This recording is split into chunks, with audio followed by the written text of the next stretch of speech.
Indian markets are poised for something special, and many are calling it the mother of all bull runs, a market phase that many have not seen in their lives.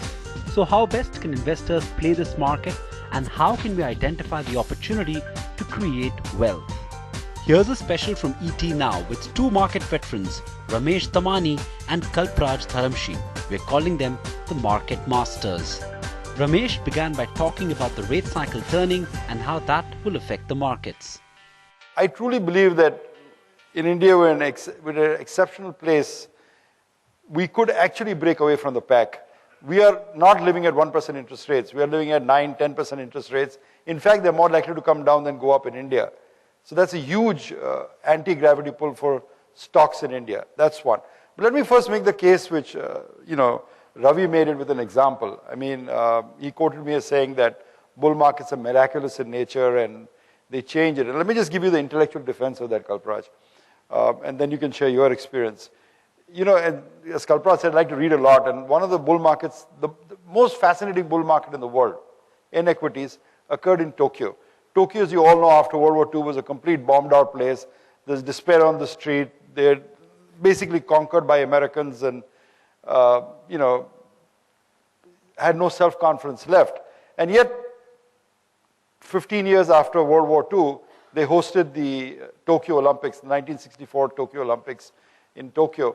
And the index, the Nikkei at that time was 1,000. All right? In the next 25 years, the Nikkei went from 1,000 to 39,000, 40,000. It's a 40x move in the index in a period of 25 years. And it gets better than that. The currency went up 300%. So basically at 120 move X move on the index, 120. So when I talk about miraculous nature, that's what I'm referring to. We don't know what starts a bull market, what's the matchstick or the tinderbox that starts it. But once it starts, it's amazing. You go back and see our own bull markets that have taken place for the last 25 years. The 89 bull market, we called the Harshad Mehta bull market, said one thing, that India was going to liberalize. What happened 20 years later? The 2000 bull market said India was going to become a tech superpower. Well, we became a tech superpower. The 2004 bull market was the rise of the Indian middle class. Well, that's happening now. So who knows where this 2013 bull market starts and where it ends off. Bull markets actually are life-altering events. Well, so let's get down to brass tacks then. Sure. So coming back to your background, Warren says he bought his first stock at 11 and he wasted his life prior to that.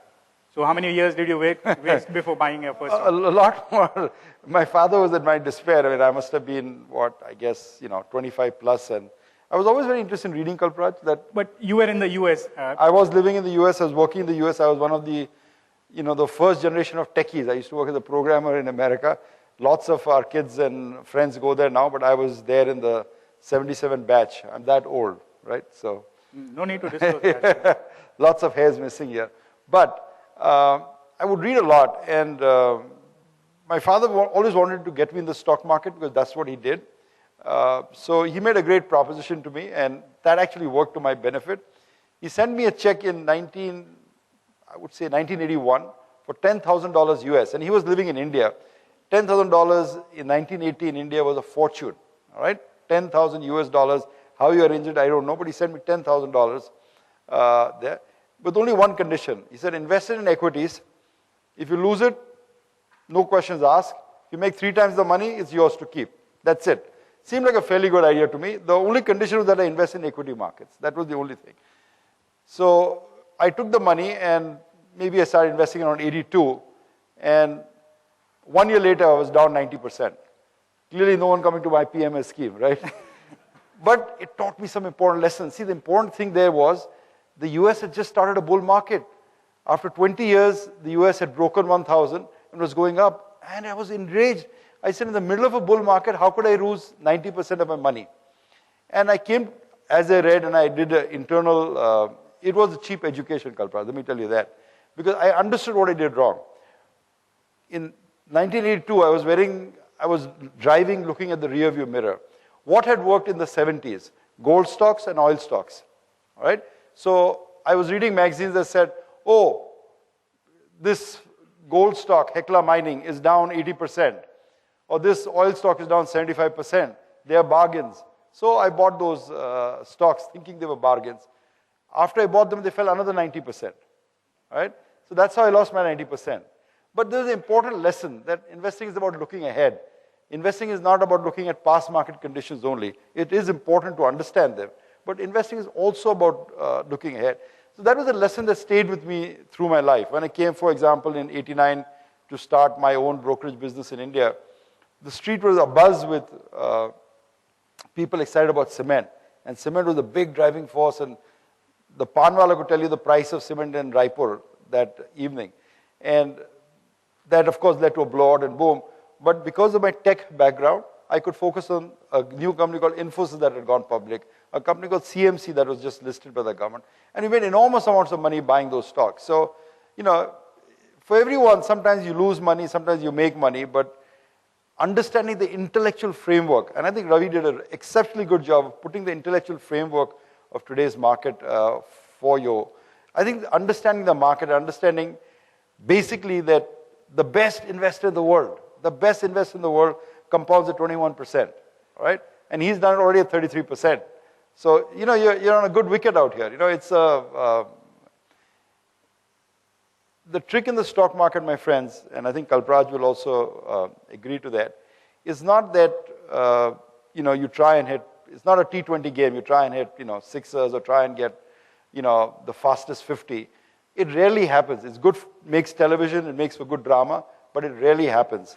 But if you want to get rich, all right, and I'm talking rich and wealthy, by the time you're 50, say you're 25 in India and you want to be rich by the time 50, the stock market is a great place. You compound your money at 20%, 22%, and remember, in India, long-term capital gains tax rate is 0.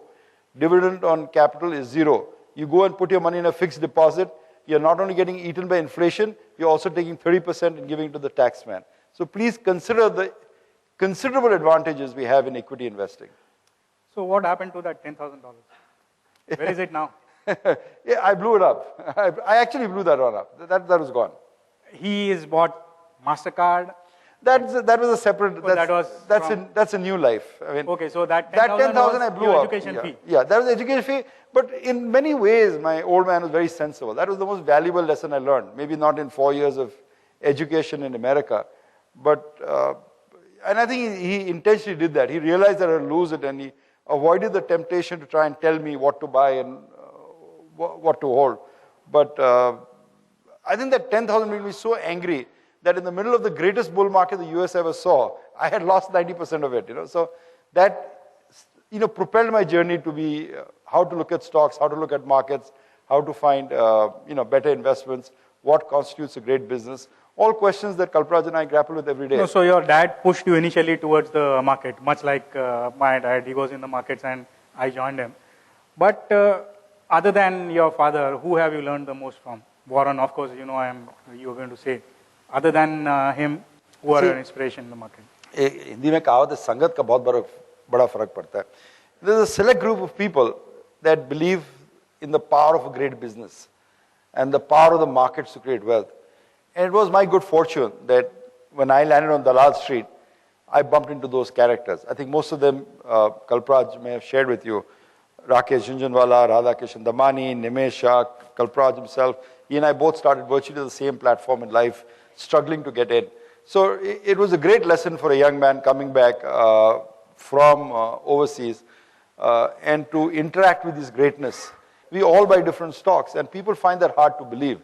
They find, the tendency in the public is yet to believe that we all, gang up on a particular stock, buy it up, bid it up, and then we sell it to UTI or LIC or do something like that. I gather that you are all different, but how did you arrive at this process? What was the intellectual building blocks you used? How did you, say for example, give us an idea of your typical day. How much do you read? Where do you get your ideas from? I like to read a lot. I mean, one of my earliest successes in life was just by an accident of reading. Even in America, I used to read the Wall Street Journal, the Financial Times, not the Financial Times, Foreign Street Journal, and Barron's very regularly. So before I came to India, I was reading it, exposing myself to global trends, because I just like to read. I happen to read, so I used to read that.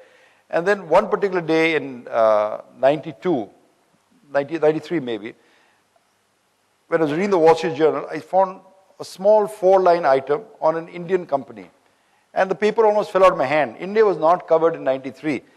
Trust me, in 1993, there were only 3 copies of the Wall Street Journal delivered in Bombay. In Bombay in 1993, 3 copies. I know, one was Mr. Ratan Tata, one was Mr. Ramesh Damani, and who was the third? SBI chairman. Oh, okay. SBI chairman. There are 3 copies of the Wall Street Journal delivered at that time. But when I read that, it fell out of my hand because it had come to a company called Infosys, and they were doing a chip called some Gamana chip. And I said, I've never seen an Indian company covered by the Wall Street Journal. What is it? So I sent it to Nimesh Bhai's office and R.K. Damani's office, and they got very excited about them. And that led me to say, Infosys. You have to think for yourself in this business. I think that's really the key. I mean, a lot of my friends, when I bought the liquor business, did not like or appreciate the business. But it was my idea. One of my friends, R.K. Damani, bought, HDFC Bank at 100 PE when Bank of Rajasthan was available at 5 PE. And I was scratching my head as to why he would do that. But I think the results are there for all of us to see. So it's a business that either you do the thinking yourself or leave it to someone who will do the thinking for you. But to invest on the basis of tips or to invest on the basis of gut feel or to invest on the basis of system is always going to lead to a train wreck. Why did the equity cult in India die? What do you think? What are your reasons? First of all, it's sad. It's really sad. I mean, I get depressed. I mean, you just take back perspective, okay? When I started my card, Kalpraj, and you were at the same time, the index was maybe 600-700. The Sensex was 700, okay? It's 27,000 now, okay? My math doesn't serve me well, but that's maybe a 40x move. In just the index, I mean, you could have just bought some index constituents and you made 40 times your money. That is, if you put 1 crore, you would have 40 crores right now. I have listed out a few reasons for why the equity investing cult in India died down. So, I would say people blame the market, I would blame the people. Bad investment decisions, mostly bad timing. They come to the market when the market is doing well, and they withdraw their money when the market is doing badly. They have excessive expectations in the short term, and very little patience over the long term. Unscrupulous and greedy promoters and merchant bankers. IPOs. I think IPOs have done a major disservice to investors because of, say, maybe 2,000 IPOs over the last 15-20 years, maybe 200 or less than that would be decent companies now. So all that money just gone down the drain. Then, as you said, scams. Then there is this one thing which I have, my pet peeve, the do-it-yourself mentality. People will research a lot before buying a fridge or a TV. Yes.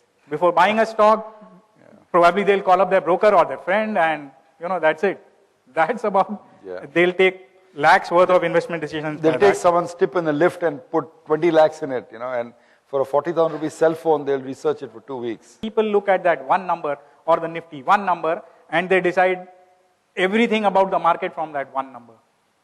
That, deters people from thinking about where markets are, what has happened. I have some statistics over here which I would like to share. These are companies which you wouldn't have heard of. Symphony. This makes air coolers. This makes air coolers. It has returned 94 times from the top of the bull market, last bull market top, January 2008 to March 2014. And it has returned 180. It has doubled since then, from March to now. So it is 180x. Mayur Uniquoters 40x till March. Zydus Wellness 25x. Relaxo Footwear 17x. TTK Prestige 15. Eicher Motors 14. Page Industries 13. There's a whole list these are just about 5x over the last 5 years from the previous top. The numbers are really, really mind-boggling when you go from the bottom of the index, as in March 2009 to date. There are stocks which have gone up 120x. Which brings me back, how do we educate people not to look only at the Sensex and go a little deeper or think more for themselves, invest with a longer term perspective? How does one do that? Good question. It's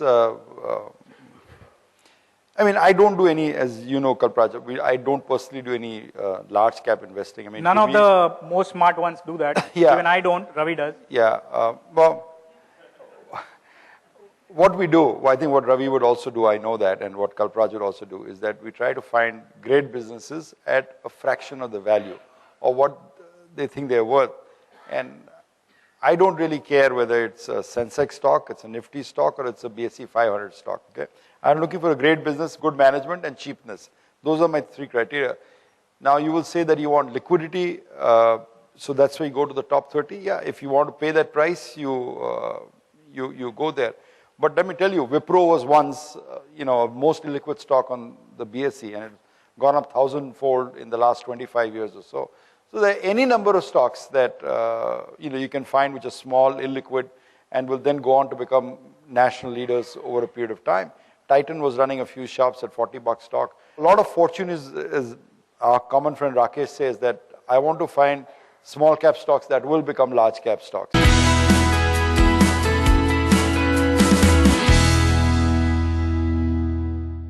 Do you find value in this market? If I was at a Tata investment conference, maybe in February or March, and it was being filmed, so just for effect, someone asked me. I said, I don't know what I'd answer, but if Prime Minister Modi was asked the same question, he said, "Ab ki baar, Sensex 50,000." Kya baat hai. So, but that is like 2x from here, sir. We are already at 27. I want to be invited back here. Yeah. When you're in a bull market, you only worry about your bottom side. Make sure that you're protecting your capital, and let the tide ride out. I mean, every bull market I've seen in India has doubled, tripled the index sometimes. So why should this time be different? And what about the time factor? Previous bull markets have lasted maybe 5 years. Do you think that is, we started 1 year back? Is that what you feel? We started? I think so. I think bull markets last typically 4 to 5 years. In Japanese case, it lasted 25 years. They had Achhe Din in Tokyo. Why can't you have Achhe Din in Bombay? No, so you feel we can have a 20-year bull market in India too? I mean, it's too early for me to come to any such conclusion, but typically, even a war doesn't stop a bull market. I'm sorry, but that's the truth. When a correction begins, people don't know that this is only a correction. They try to time it, they want to take money off the table, they want to get back in at lower levels. While it is on, then when the time to buy is there, they'll all withdraw. No, further, it's going further, we'll buy then.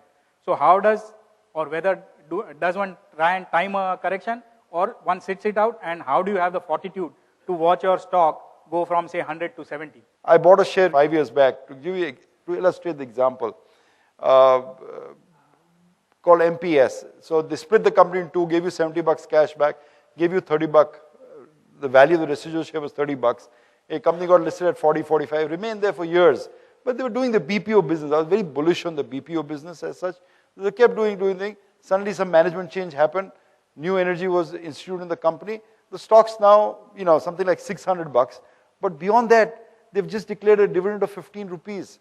Interim dividend of 15 rupees. They pay 25, 30 rupees a year. Now think about it, $30 investment, $30 dividend in the year. In the last 6 years, this investment is made. I'm getting 100% return on my capital in dividends every year, plus a 20x move in the stock. There are lots of stocks like that bright young analysts pick out. It's very easy to be bullish early in a bull market. The trick is to remain bullish as the market progresses. And you can only remain bullish if you understand what you bought, if you understand the logic what you bought. Do you think at this point in time, equity will beat the other alternatives over next 5 years?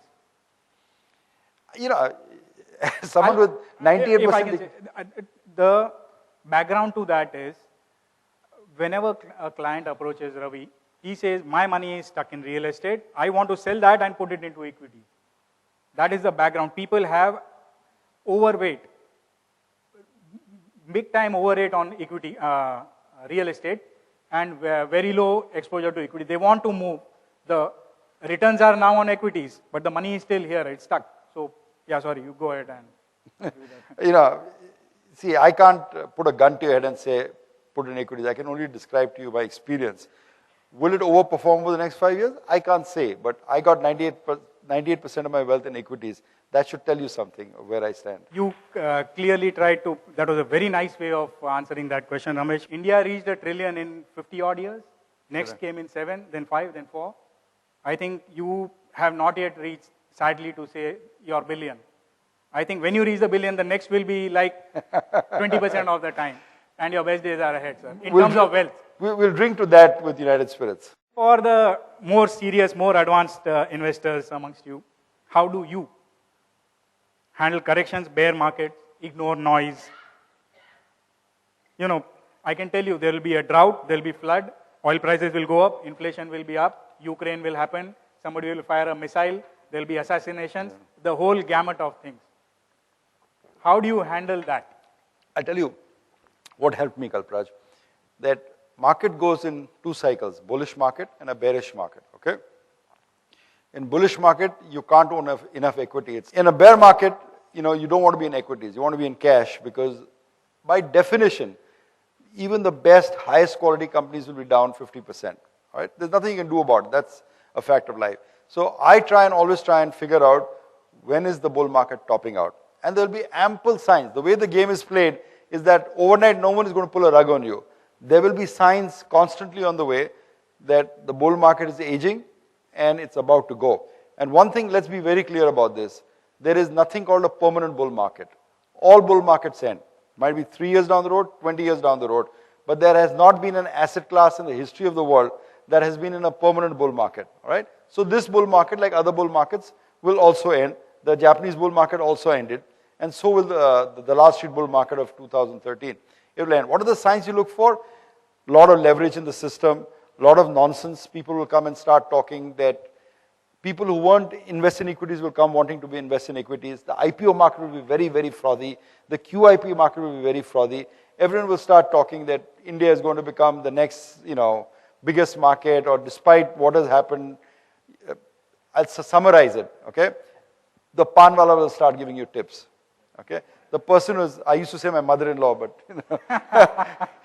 it's a classic sign. I mean, I'll give you 2 examples from my own career. 92, top of the Harshad Mehta bull market. I'm at a party, and I'm pretty obscure guy by 92. I was not been seen on television, not known. So I'm sitting at some social party out there. My brother-in-law, unfortunately, rest in peace, he passed away a few years ago. He was a film director. He'd made some, Kamla film and Surag and a whole bunch of films. So he knew the entire Bollywood gang. And we'd go to parties, and typically he was the guy mobbed. Who makes this much, or what is the lay? And, I'd sit and, nurse my, Diet Coke, if you will. So at that party, everyone was mobbing me, I thought it was my looks, but those are the those are the tops of bull markets. I mean, when, people come to brokers and, they're more popular than a train conductor on a summer train, then you know that, there's something wrong with this market out there. 2008 bull market peak, when the R power issue hit the market. You remember that? The R power issue hit the market. When I used to mention when I lived in LA, a lot of Bollywood actresses would come through LA at that time because of my brother-in-law. So I got to know all of them. I'm not going to tell her name, but she was A grade in Bollywood in the 80s and 90s, a former Miss India. I'll give you that clue, right? So I knew her at that time. So I knew her, say, in 1990s, right? In 2009, I don't know where, she gets my cell phone number and calls me. Hi, Ramesh, you remember me? Yeah, I remember you. Who doesn't remember you, Said, sorry to call you like this all of a sudden, but can you tell me how to invest in R power? I mean, if ever a monkey rang a bell to me, that was it. I mean, the film stars want to, invest money, and it doesn't happen like that, and they think it's so easy that you just buy it, R power, flip it, and make money. I'll end this by saying you another example, because the signs are always there. It's maybe another lecture, but what are the signs at the top of bull market? They're always there. But the most famous example in the world was in the 1920 crash in America, 1929, as it went into the Great Depression. Joe Kennedy, who was President Kennedy's father, was getting his shoes shined outside Dalal Street. Not outside, I'm sorry, outside Wall Street. And during the course of the correction, the shoe shine boy gave him 2 or 3 tips. Mr. Kennedy, sir, you should buy this. Mr. Kennedy, sir, you should buy that. Mr. Kennedy, sir, you should buy this. So he got his shoe signed, paid him a tip, and called up his broker and said, sell everything. I don't want to keep anything. And the crash came a days later. So from there came the phrase, when the public gets wise, the wise get out. All right? So you don't want to get in when everyone wants to be bullish on India. Everyone comes up with more and more outrageous predictions of what's going to happen. You want to get in at this time, at the ground level, when the values out there, when the smart money is telling you to get into the market. You go and listen to any of the smart money I talk to. And I think, Kalpraj, I talked to all of them. and they were, all agree that, it's a good time to buy Indian equities. So, for what my 2-bit is worth, sir, if Mr. Modi sticks around for 10 years, I think we'll have a 20-year bull market. So that 3 to 5 year, I think we got up on the right. You tried to scare these people. Well, look at them. They are all stunned. No, they laugh. It's not going to end. 20 years.